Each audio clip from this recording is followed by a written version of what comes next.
Good morning. Okay, time to get started. So my name is Craig Weissman. I'm CTO of Salesforce.com. I've been with the company for a little over 7 years now, and I've worked on or built a lot of the things we're going to talk about here today.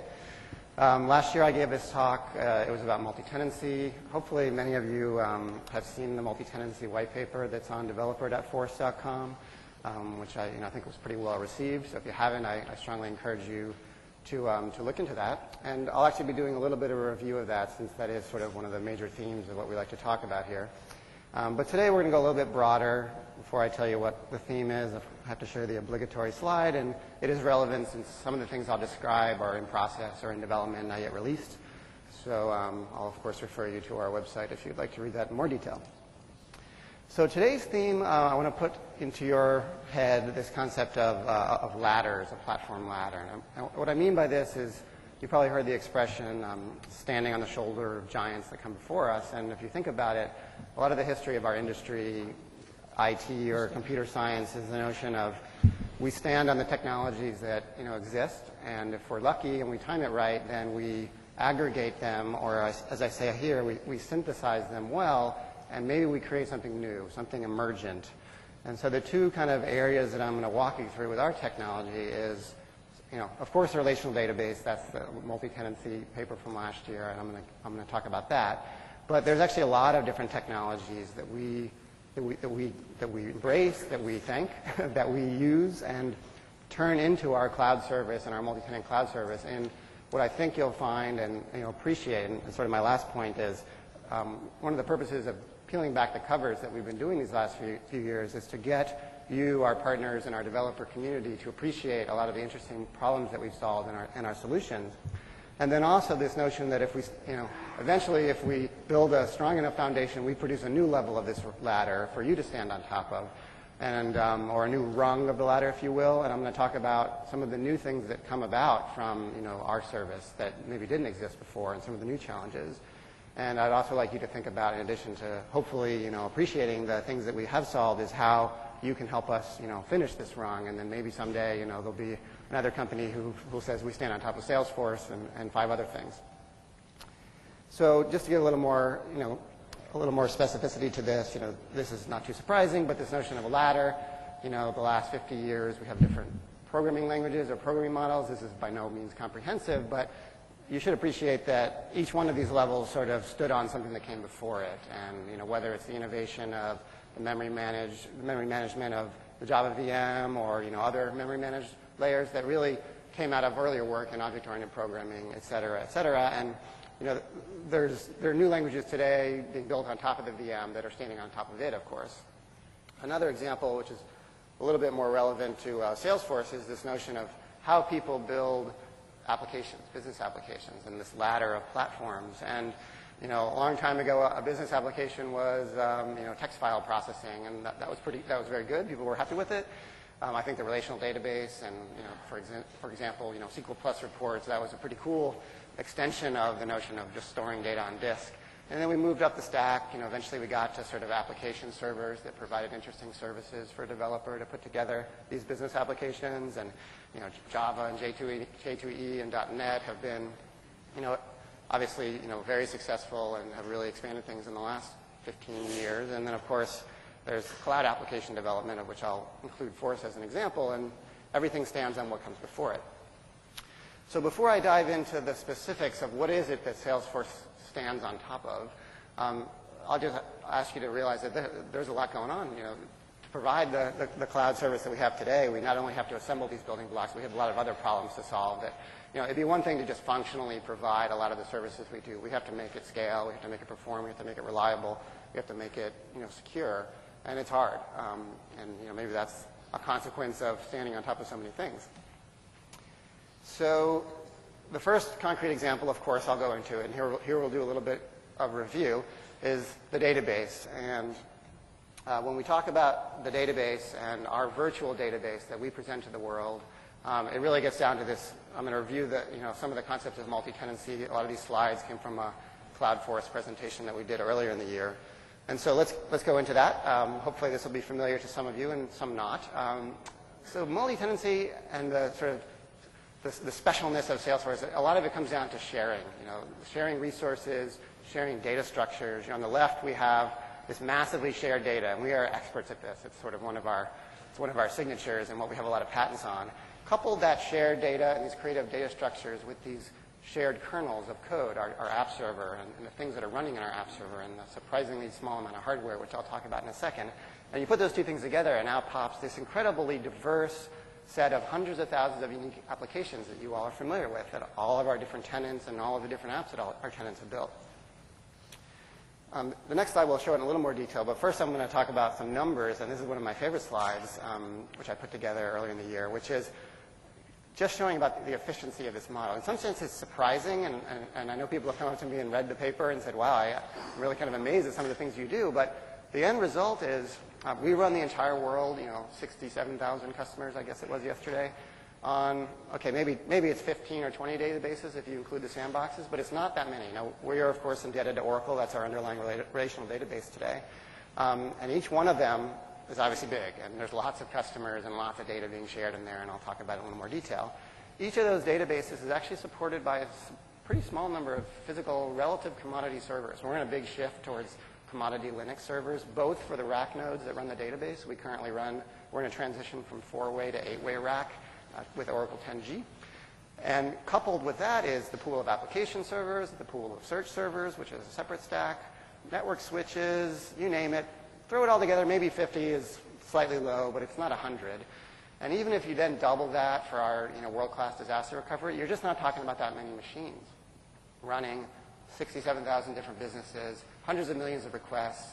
And when we say requests, we don't just mean a SQL query. We mean complicated things like reports and complex Apex jobs, et cetera. That's what we count as a request. And we do hundreds of millions of those a day with very good performance. So my favorite number on this slide actually is the one on the right, which is the fact that there is exactly one code base that's in production. And this is, a lot of our emergent property that I'll talk about later of our run, which is we have gotten really good at running the entire world on a unified code base, and that's great for our innovation, but it's great for our developers as well. We're not fixing bugs in 4-year-old versions of Salesforce's server code.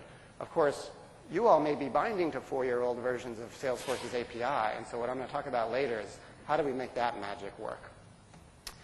So getting back to the multi-tenancy database story, here's kind of a slide that shows the pieces rearranged a little differently. We have the database, which is made up of these 3 pieces that I'll talk about in a second, and then a bunch of kernels. That's just some of them.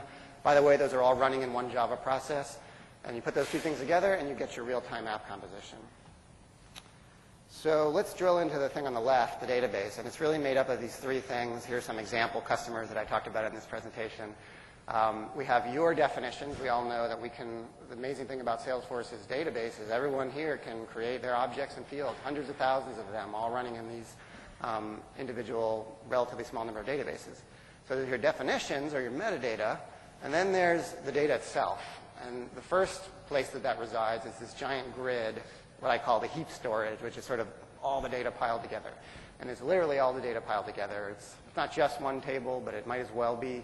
It's a very tall table with many tens of billions of rows and many columns for all the fields that you add.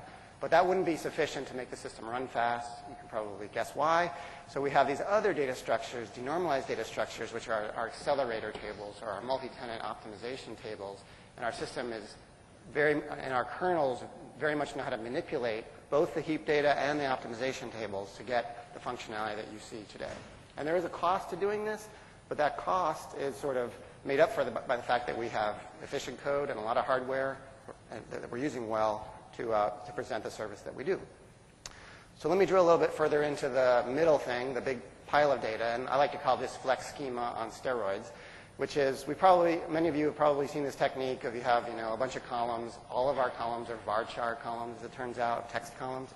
But in the same physical column, in the physical table, we actually have data from different customers and even within a customer from different entities.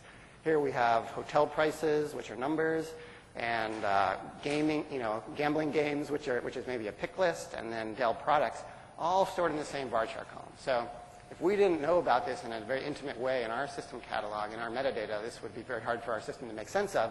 But in fact, that is how things are stored. And for certain things like running reports, going after the right slice of data by org or tenant which is, let's say Harrah's in this case, and the right prefix, the 3-character prefix of ID, that would give you all the data for a particular entity. And we would know how to convert that column to the appropriate data type to do the right thing in our app.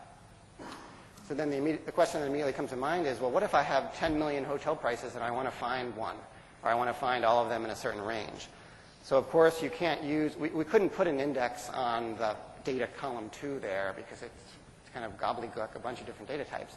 So instead, this is where we use denormalization in our concept of a multi-tenant index, and we copy the data, and in fact the same transaction that writes the data to the heap storage also writes it correctly to the index storage and the other special purpose tables, which I won't talk about here today, but you can look at in the paper. So we would copy that to a different table. This multi-tenant index is a very, very tall table. It's a pivoted table that has basically individual cell values stored in either a real text column or a number column or a date column.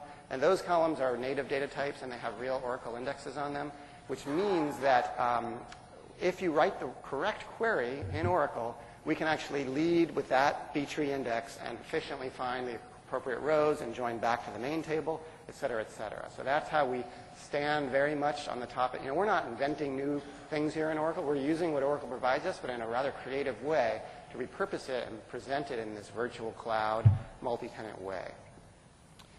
So that specific example of optimization or finding things fast is a classic optimization problem, and this is something I've spent a lot of time on, and it's something we have several patents on. This whole area is something we have a lot of patents filed and/or issued. So let's get a specific example using some of the tables I showed by example. Let's say the CEO of this company, Dell, would like to know in a query or report whether this particular product line is selling well in this particular region.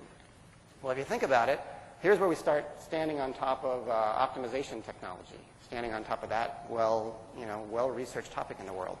So an optimizer looks at your query, and it knows about the physical structures, and it tries to decide the right way to answer a question, the most efficient way. And cost-based optimization, for those of you who are familiar with this, know that you gather statistics about your data. But in our case, Salesforce has to gather statistics that the underlying relational database can't know about. We know that this table, and even the index table, has many different customers and tenants intermingled together. But when we gather our statistics, we put it in our catalog in a way that separates out the different uses, so that our optimizer has this augmented information that the underlying cost-based optimizer in the relational database is not aware of. Therefore, our query optimizer will emit SQL that is pretty interesting, and in fact, we have to inject new tables like that index table and force Oracle to lead with that table, and that is the beauty of this patented query optimization, multi-tenant query optimization. Because we're not just a database, we're an entire application stack, we bring in other concepts like our sharing model. So the reason I mentioned Michael Dell in this example is because Michael Dell can see a lot of data. That would make him different than a salesperson who can only see a tiny fraction of the data. And where that's relevant is in the final decision, you see that bold line, the optimizer would decide that the western region has the smallest number of rows and is therefore the most efficient way to lead this query. With a different user, it might have decided to lead with the visibility multi-tenant table, because if we knew that this was like a very low-level salesperson, then that filter would be the best filter. And our optimizer, consistently applies this logic throughout our entire product, reports, the API, the UI, and it's a very cool piece of technology. So that sort of completes the review of some of the things that were talked about last year. But now I'm going to go talk about a whole bunch of other things we use. And I may have hinted at this last year a little bit and skipped over it, but another really key piece, a very popular part of our service is full-text search. And we think we've done a really innovative way of combining relational data with sort of unstructured data. With the metaphors of search. So, very popular service is that search box in our UI or the social API. Where does this kind of fit? We like to think of the full-text search engine as another one of our kernels. It's another part of our application server. In fact, as I'll show you on the next slide, we actually run some separate servers to do some pieces of this. That's one of the special parts of this part of the system. It is an resource-intensive part of the system. But what does it mean? What did we have to... Could we just take Lucene? Lucene, by the way, is an open source Apache framework for doing full-text search. It's a very good product. We didn't want to have to write that ourselves. We stood on top of it. But we had to change it a lot. one area is that Lucene is kind of document focused. It's probably originally meant for things like text documents and Word documents, whereas we're treating a document as a row in a database, and we have billions and tens of billions of those, and they're changing at a fast pace, and people expect to find things based on the change values quickly after the change is made. So we don't quite keep up 100% or in real time, but we're awfully darn close. And so we've had to do a lot of innovation at the database trigger level, deeply built into our save engine, to efficiently gather the rows that have changed and send them off in bulk to the search engine and produce the appropriate separate files that the Lucene search process uses.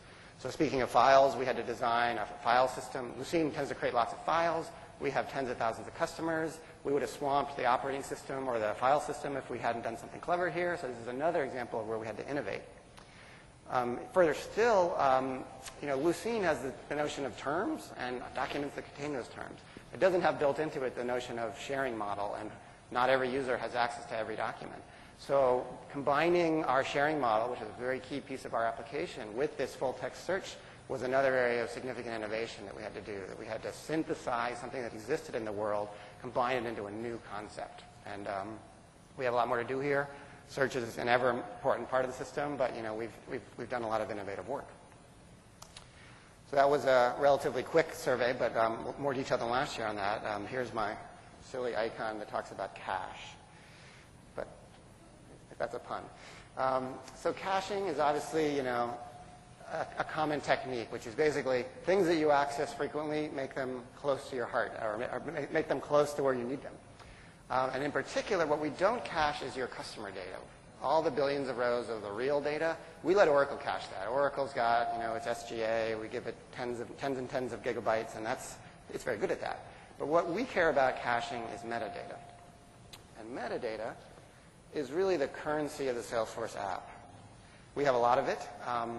One of the powers of our system is that it's so configurable. You can basically declaratively, either through the setup or through our metadata API, you can turn tons of knobs in our system, right?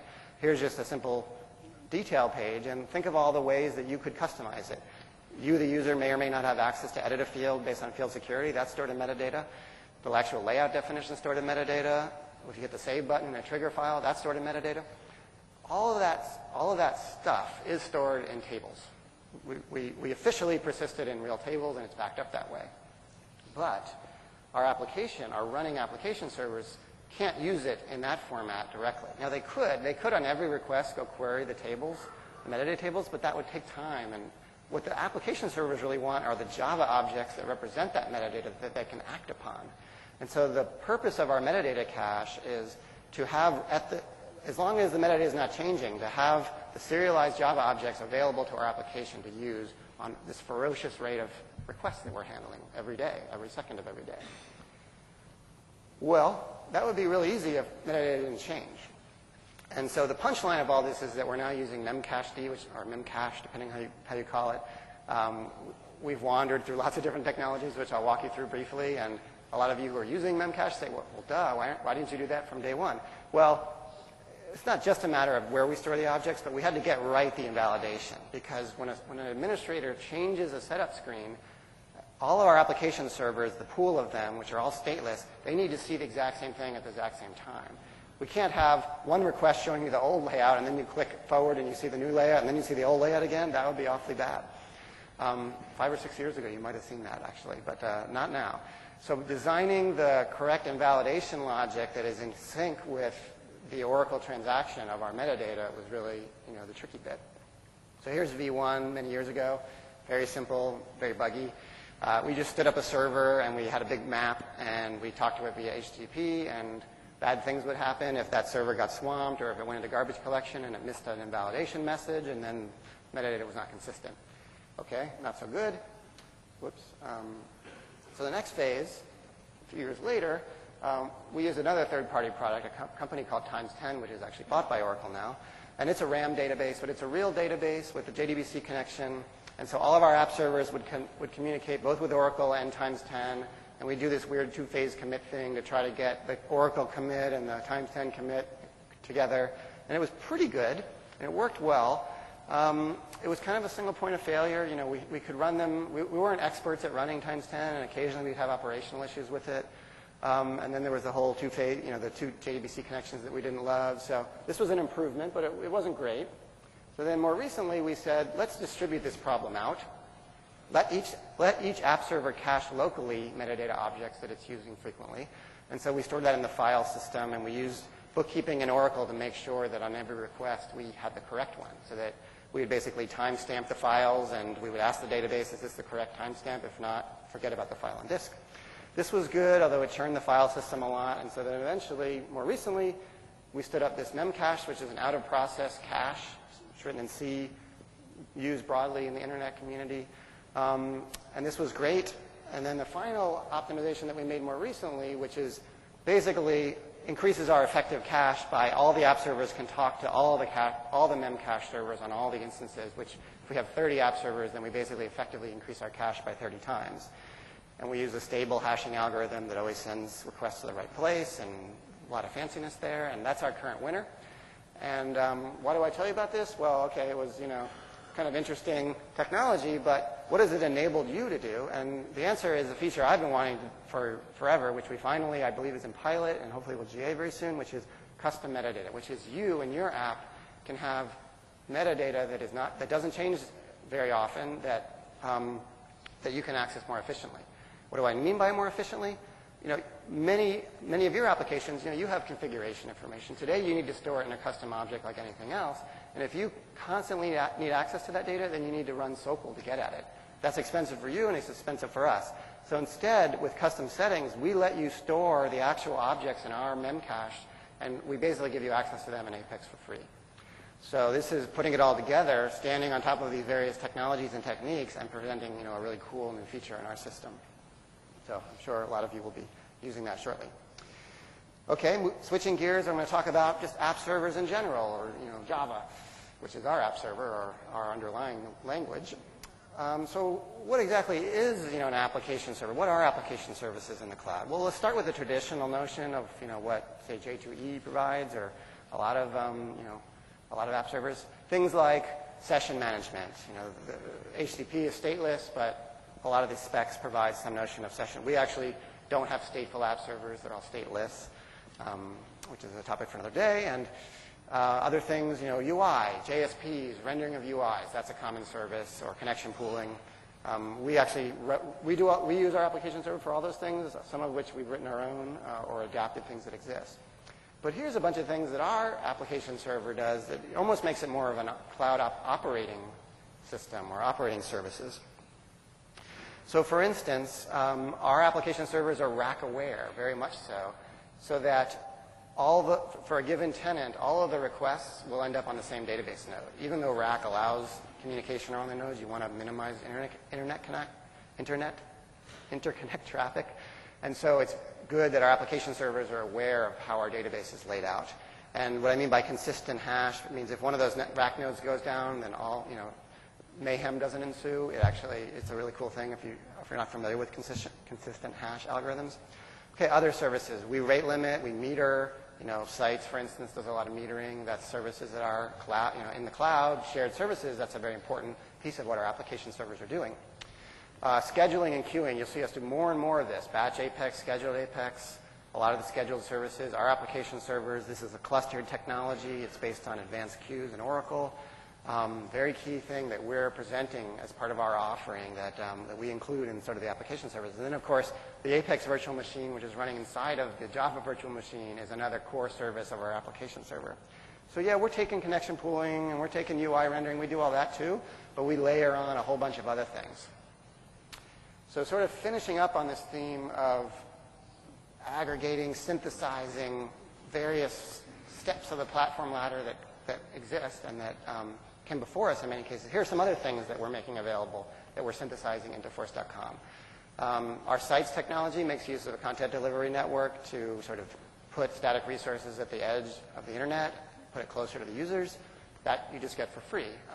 We've done a lot of the hard work. I mentioned the scheduling services. We're actually using this open source thing called Quartz. We've had to multi-tenantize it and cluster it in a way that makes sense for us. But scheduling and batch processes are, obviously pretty important stuff. A new technology, I believe that's part of the new J2E spec, is this notion of a push framework, where you push notifications to browsers, and you basically have connections that are long-lived, lots of sockets that are open. We are going to make that part of our platform that's in pilot right now.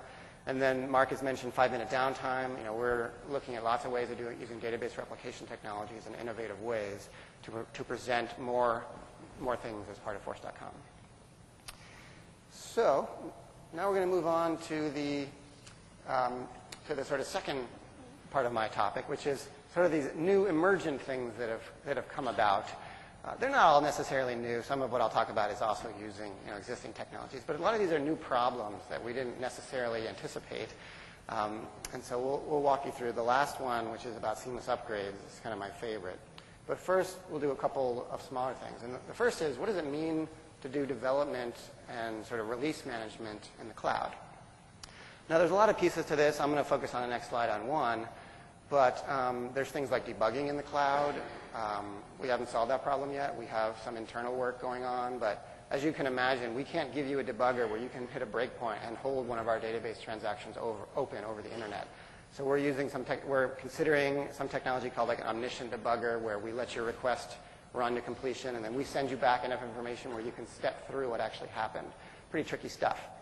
Then, of course, there's this build, test, deploy in the managed package world, which is actually more complicated, where if you're an AppExchange developer, then letting you advance and test new features as they relate to your subscribers, which I'm going to talk about a little bit in the seamless upgrade section of my talk in a little bit. That's a pretty hard problem. But even just this basic thing, which is Sandbox, or the Sandbox, the test instances that we create for you, we've gone through several iterations of this, and here are some cool technologies that we're thinking of. This is not the way it's currently implemented. The current implementation needs some improvements, frankly, but it is a critical thing that you can press a button with us and clone your org, either all of its data or all of its configuration information. What we're thinking about, we want to make that as consistent a process as possible, so we're going to use this cool feature in Oracle called Flashback Query to, in parallel, query all of the tables as of a certain system change number. Use Data Pump, which is sort of a new version of import-export, for those of you who are familiar with that. Write all the data as fast as possible to a disk, copy it over to the Sandbox instance, and then import it all in a consistent fashion, so that what arrives is a 100% consistent view of the source production instance. So that's one example of kind of an emergent property that we probably didn't anticipate a few years ago, but anyone who provides cloud services is going to have to get this and the more general problem of development and then syncing back to production, which we've done some, we have the change set feature some of you are familiar with. That's something that cloud platforms are going to need to really excel at. So another sort of thing that came out of a surprising little anecdote, which I'll share with you, is the punchline for it is it's actually led to a lot of the innovation we're doing internally for our content system. But I'll start off with the anecdote, which has to do with the query more cursor functionality in our system. Those of you who've ever written a SOQL query that returns a fair number of rows, you know that you can't get it all back in one request. So we have the notion of the initial query, and then query more, where you say, give me more data, give me more data, give me more data. Well, where is the state stored, which is the full list of IDs? And that's actually what we do, is on the initial query, we save off somewhere all the IDs that you want to return, and then we let you cursor through those. This is what, a cloud server side cursor, basically. So our first, instinct being database people was to store all these cursors, which are very transient things, right? This is like a web page wants to walk through data. So we have a lot of these. And guess what? This didn't work out too well. We actually stored each one in its own table. We would do create table as, select the IDs. I don't recommend GDL like this with a lot of relational databases. So pretty soon, a lot of people were using Query More, and we had millions of these things, and we couldn't create them and destroy them fast enough. It actually caused a big problem for our DBAs. Enough said about that. So this led us to one of our first instances of non-relational, non-Oracle storage, which is we stood up a special set of servers and sort of commodity file systems where your cursors would actually get stored in the file system again. And we would write it in at least 2 or 3 places so that, if the server or the hard drive crashed, we would still have your cursor for you. And this is similar to a lot of other emerging technologies. Those are GFS, a lot of the sort of cloud file systems are using this technique of commodity storage in triplicate or in n copies. And we are definitely learning from that technique and using it not only here, but for much more ubiquitous content than just those cursor lists, which was the sort of genesis of this. So we started with a lot of temporary things, like your weekly export files. We used to store those in Oracle on our SAN, kind of expensive. Your import files, lots of files. But more and more, all the content, and you'll see with Chatter and content in general, we want our customers to upload as many documents and as many pictures and things of this nature. And we think, of course, it has to be transactional. It has to participate in Apex transactions properly, which is the tricky bit. It has to be backed up and mirrored and restorable and sandbox copyable, et cetera. So that's where some of the emergent challenges come in. But we are getting more comfortable and better at blending relational storage with non-relational storage while maintaining the consistency and the semantics that you're familiar with. Oh, I should slow down. I'm going too fast. Okay, so the last really cool emergent property is this notion of seamless upgrades, which really is definitely an area that I think Salesforce has innovated significantly. And really the heart of all this is the notion of the contract between our server or the developer and the consumers or the clients of that API or that functionality. So I'm specifically going to talk to our API, although this is also true of the Salesforce UI. And the general notion is, as you're all familiar with, is we rev our server sort of asynchronously with our customers. We rev it on our schedule. And we are doing our job only when doing that doesn't break things that already exist. Or even in the case of the UI, we want to minimally change things one day on the user. We want to allow new functionality to exist in the UI, but generally allow people to opt into it.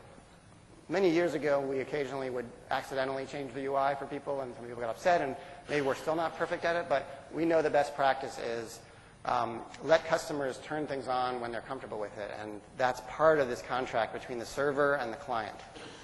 Now, in the specific case of the API, there's sort of these three things, and this is an area that I spent a lot of time thinking about in the last year or two, so I'm very familiar with these three things, which is first, it's the shape of your data, your schema. And so that's the shape of your standard objects, like account. And those of you who've used our API are familiar with the fact that we do occasionally add new objects or new fields to existing standard objects.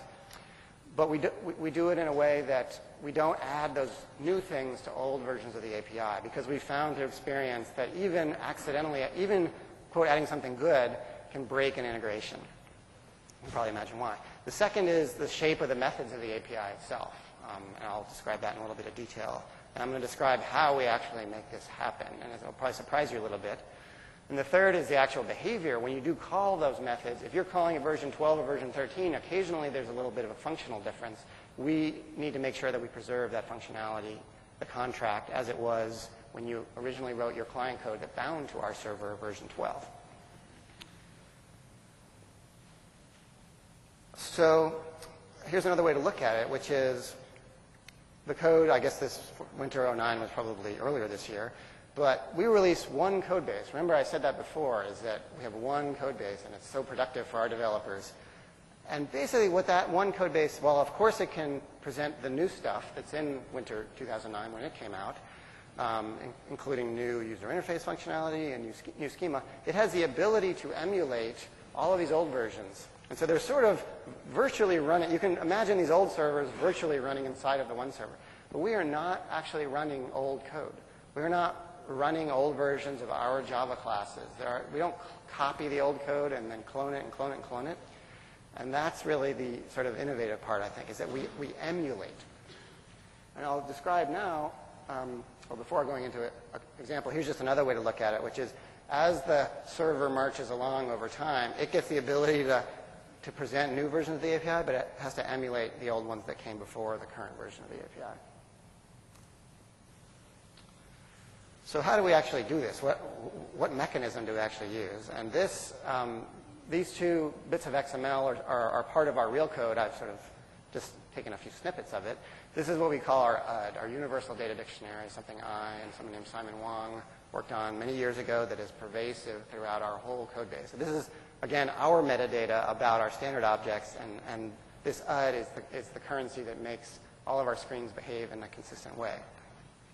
So the functionality that I'm describing in red here is what happened a few years ago when we actually deprecated the old object that used to be called product and introduced a new one called product2. And how do we do that? Well, all we had to do was use this little annotation mechanism. And we basically said, I want the product one to go away in version 142. What is 142? That's our internal name for our code lines. It probably maps to version 10 of the API. Don't ask me to explain how our internal numbering system works, but it was a few years ago. And then at the same time, we came out with this new entity, and the two actually overlapped for a little bit of time, but version 134 was probably version 8 of our API, and it has no max, so product 2 is still around. And all the new versions of our API have this. And we basically have a rule. We actually use our testing, our very thorough functional testing that Salesforce developers use, to make sure that we never accidentally make a change in the current code base that would change the signature of an old API. We use a gold file mechanism, and we very carefully look at those gold files to make sure that nothing changes. But that's it. This little annotation is all it takes. And you'll see some other stuff there, like the actual name of the table and some permission information, which is what makes the system tick on who can see what. I thought I would just give you that for curiosity. So that's the schema versioning. What about method versioning? Well, you're all probably familiar with our describe call. That's a method. That's a method of our API. And the shape of it, the return value is this thing called describe SObject result. And it, you've noticed, gets new properties added now and then. We don't add the new properties to the old API, so we use annotations. We like annotations. This is a feature of Java 5 we use a lot. For whatever reason, this one happens not to show up in the Apex version of the describe result. That's what that annotation says, and so it just happens that way. But this property showed up and was not available to versions earlier than 150. So that's pretty cool. What about behavior? How do we actually...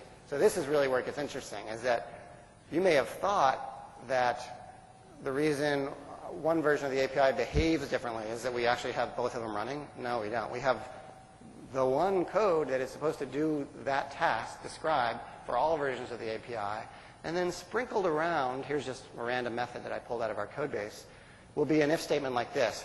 If the current version, meaning the caller, the client, if he thinks he's less than version 142 or greater than version 142, do that logic, otherwise this other logic.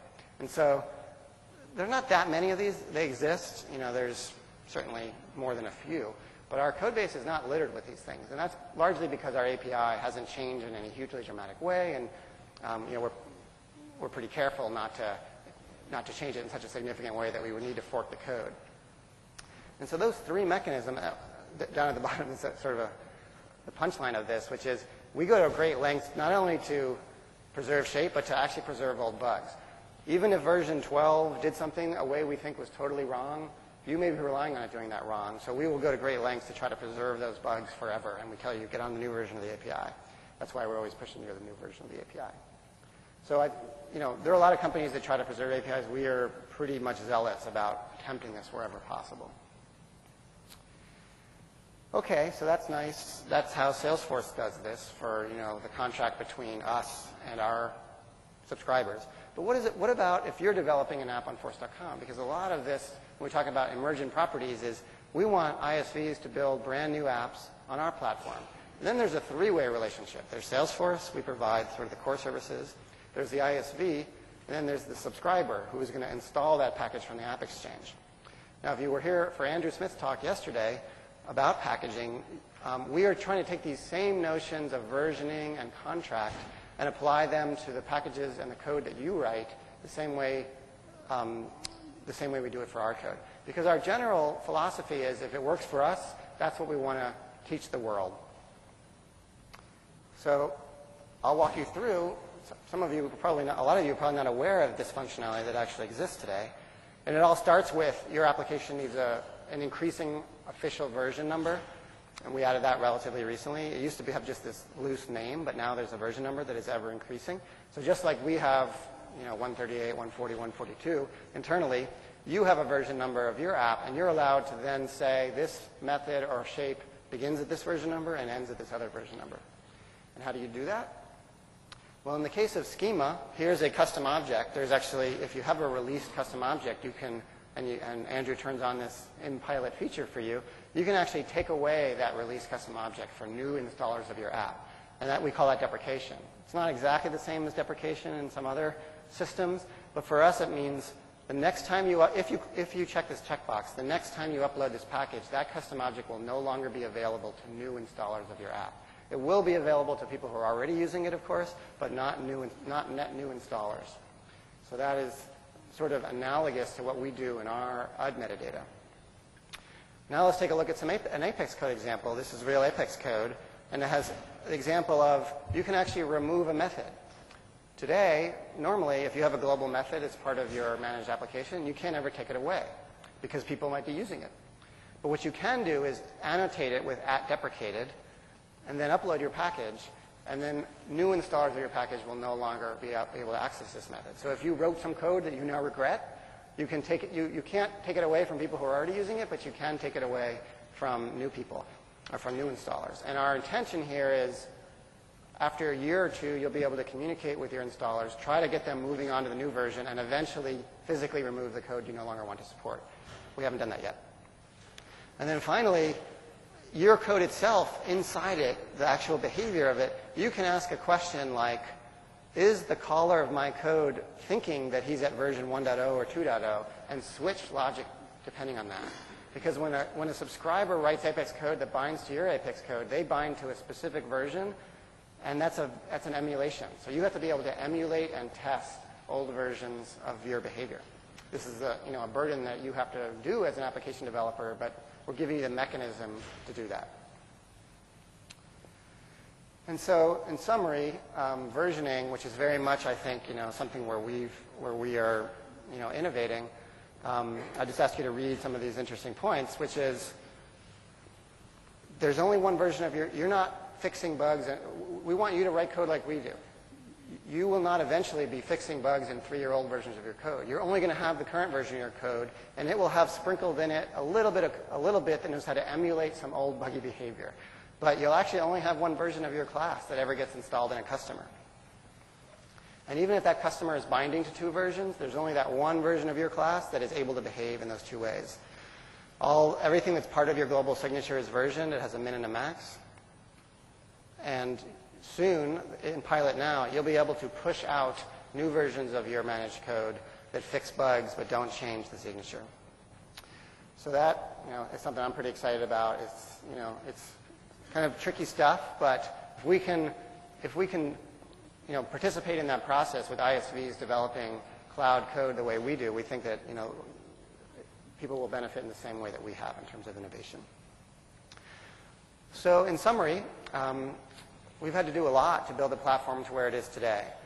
We've had to aggregate and repurpose and innovate on top of lots of technologies to stand on this ladder of platforms that come before us, our platform technology.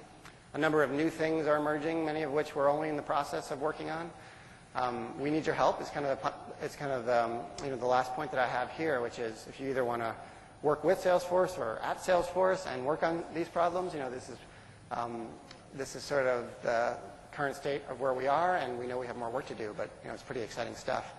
And then, for instance, the example of the cache and other things show that the reason we've gotten to where we are today is we are always redoing things, and we don't always get it right the first time, but internally we refactor, and that has led directly to the scalability and the functionality that you see today. So hopefully that gives you some ideas of some of the internal challenges and technologies that we're using and some of the problems that we're facing today. And I guess I probably finished a little bit early, so we have 15 minutes for questions. So I think I'm supposed to invite you to come to the microphone if you'd like to ask a question.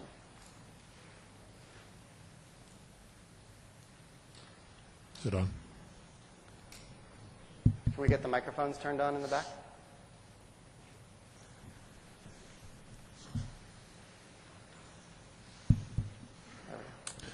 Okay, 2 questions. Yesterday, the Gartner analyst, when asked, whether the existing application vendors and what would they need to do to become more like Salesforce, and he basically said, rewrite the code. And they all say they could rewrite the code, but they don't. And after seeing today and the rest, it doesn't seem like they can. Because quick vote among this room, how many of you think that the existing application vendors could rewrite their existing applications and platforms to meet this level of standard? And I'd love your thoughts. And second, what if like a systems integrator were to take some existing legacy applications and then rewrite them on your platform? And some may or may not be competitive. What do you think of that? So it's actually a little hard to hear. I don't know if you can turn the sound up a little bit, but your first question was just this sort of big hop of rewriting an entire application? Yeah.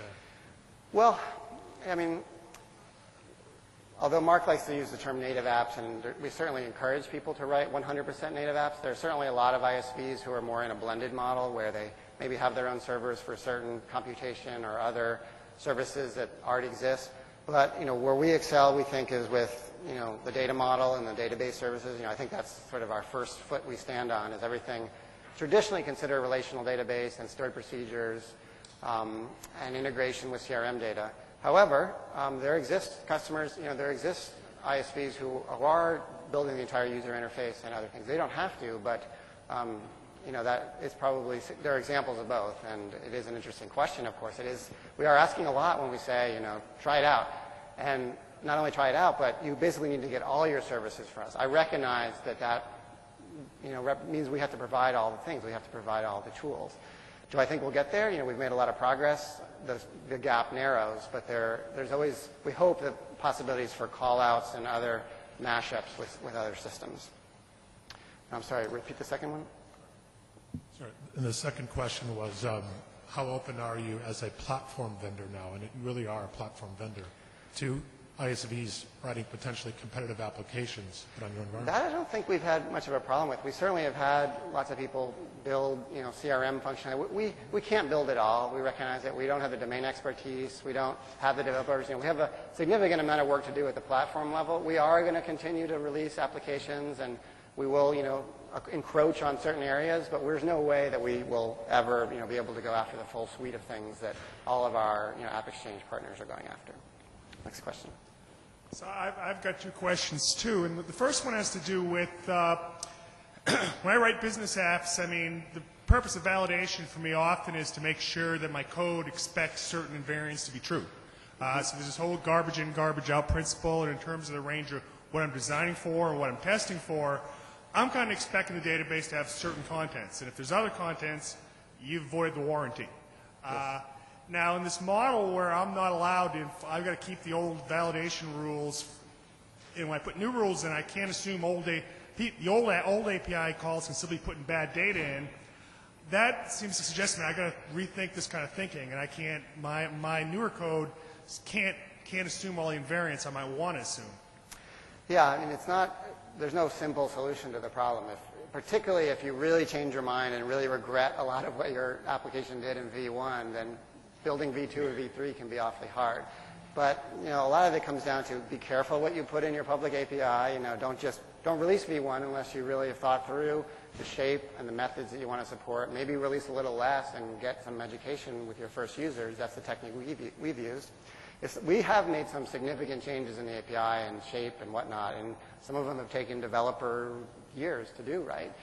It's not that it's impossible, but yeah, you really do need to know that if I'm putting this contract out, that's why we have Apex tests, really powerful feature for unit testing. Apex tests allow you to test as of an old version. So even though you have your current code, which is the latest code, you're able to write a test that says, pretend I'm version 12 and assert the following behavior, or version 1. So we've thought about that, but there's not a simple solution. It is something you have to think about. Yeah, and the second thing I'm looking at, and maybe it's a little out there, but I mean, what I'm seeing is a platform that's just awesome for OLTP.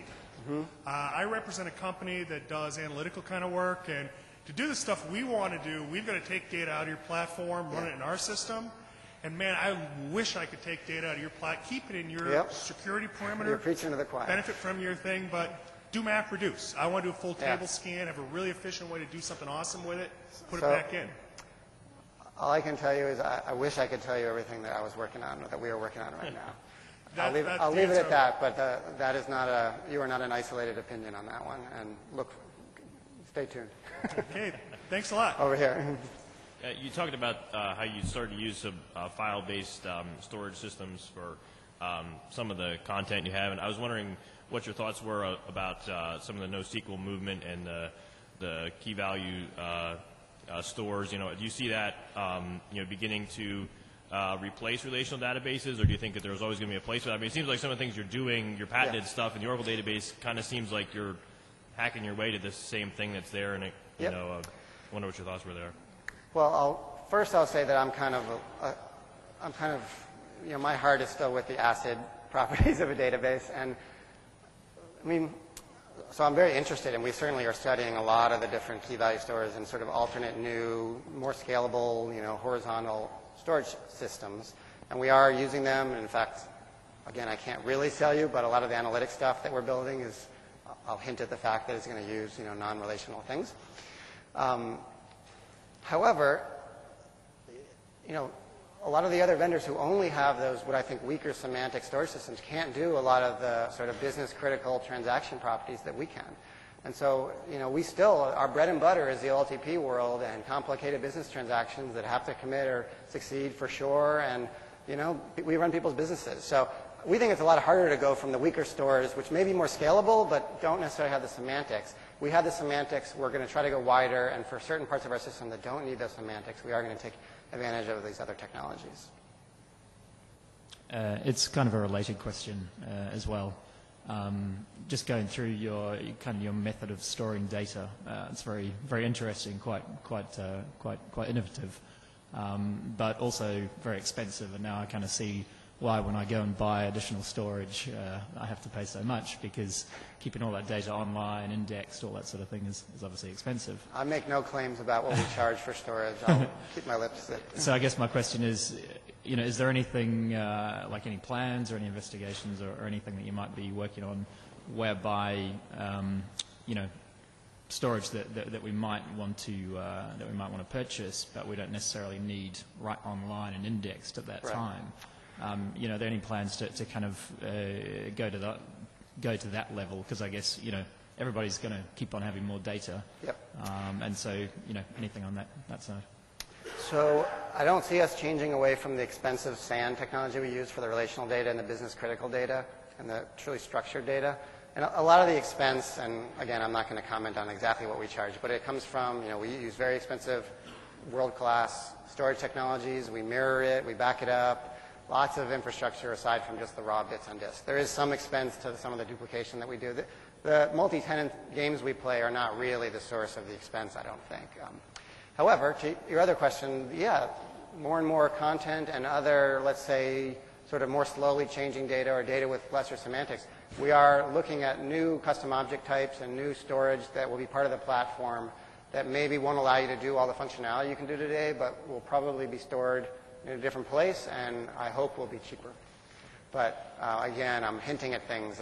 You can probably guess. I don't think it's unusual. I don't think it's unrealistic to say that analytics, alternate storage for things that don't have to be the same semantics as business critical data is an important topic that we're looking at. Yes. First off, just thank you for Memcache. I've been looking for that for a while, and I'm really glad to hear that. You mean the custom settings feature? Yeah. Yes. And so that's available now? I believe it's in pilot today, and I think it may go GA with the next release, but I'll defer to the Apex team. And I can find documentation online for that? Yes. Excellent. Thank you very much.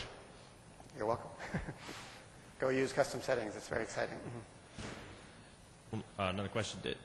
I was curious, with your acquisition of Instranet for Salesforce Knowledge and a few years back for Coral for the Salesforce content, in terms of the code base that you're running, did you take those products and make them so it's one solid code base? I'm curious how, is it minimize the fracturing there? Yeah, in both cases, the Instranet product, the original on-premise product, we continue to run for people who are using it, but it's obviously separate from, the sort of core services. But in both the cases that you just mentioned, a lot of the core code and storage has been rewritten by us on top of our classic Force.com technology.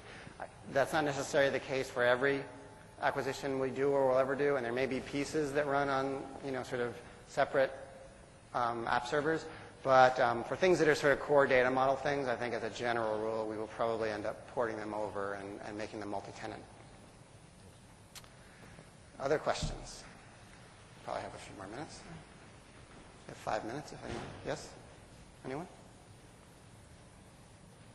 So just in terms of API levels, I would imagine one of the things holding people back onto API version 12 or something like that would be S controls. Aside from that, does everyone pretty much march forward in roughly the same pace? Or? I don't know the actual uptake. I know that our product managers push people along, and one of the reasons we don't let you download WSDLs for old APIs is we want to discourage people using the old APIs. S controls we want to kind of kill once and for all, and that's sort of a separate topic. But yeah, generally speaking, one of the reasons we add the new stuff is sort of it's a carrot to get people to go onto the new versions. And I think within there is definitely a tail of people. Certainly if you've written a program and it's running, people don't go and rewrite that program. They let it keep running with version 6. And so we, probably more than any other vendor, we support almost everything, going back years. I wish we would kill things a little more. It's hard. But yeah, we get pretty good uptake of new versions. And I'm so fascinated with this concept of ISVs writing managed packages and the push upgrade process, which has been a long time coming. We're getting closer to it. But that signature version binding between the developer of a managed package and their subscriber, we have a long way to go, but we're getting there. Any other questions? So just a second question, Sure. Unrelated to the first, is so if I were Oracle, I'd be looking and going, look at all the crap Salesforce has built, or crap, wonderful stuff Salesforce has built on top of Oracle. What stuff should I be adding into Oracle, and what would you like Oracle to do as opposed to, it's interesting. Our relationship with Oracle is very much like a Jekyll and Hyde. The database group, we have a great relationship with. I mean, we are a showcase of their technology. We have, regular meetings with them. We love everything they do. We want to get on 11G as soon as possible. That's going to be a big project coming up for us. And they, because we only support Oracle, we take advantage of every feature they put out whenever we can. And they have asked us, I think we probably impacted some of their, roadmap. But generally, we, take what's there and use it. Of course, we're competitive on the apps group. But even within Oracle, my understanding is those two groups are kind of different. And they may or may not talk to each other, as one company all the time. So it's an interesting relationship. But we do have a very good relationship with the database vendor. Any other questions? All right, go ahead. Yeah.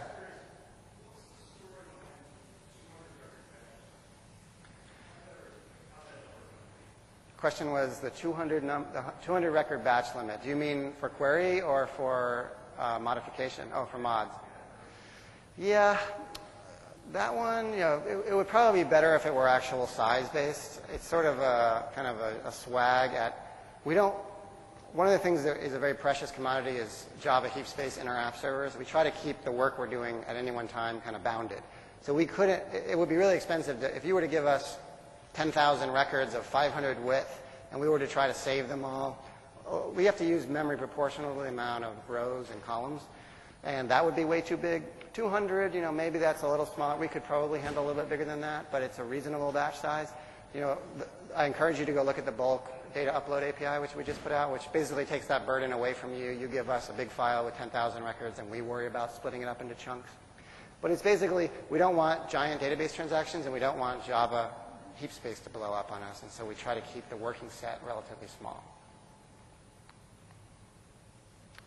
Well, last question. Thanks. So a couple times in sessions we've heard that one of the areas that Salesforce.com's not the best place to go is for things like very large file, by which I mean video, and like large design, high-res design files, things like that.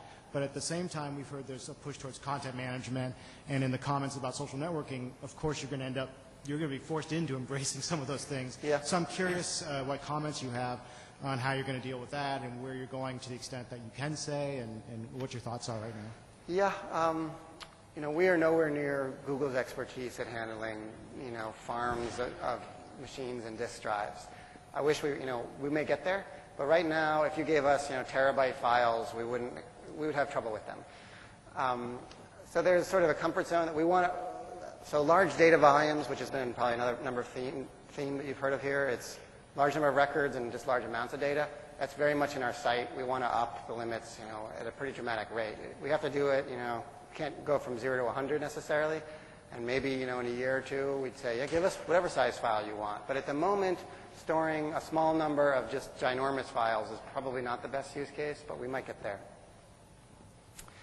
All right, well, thank you very much for coming, and I'll be here for some questions.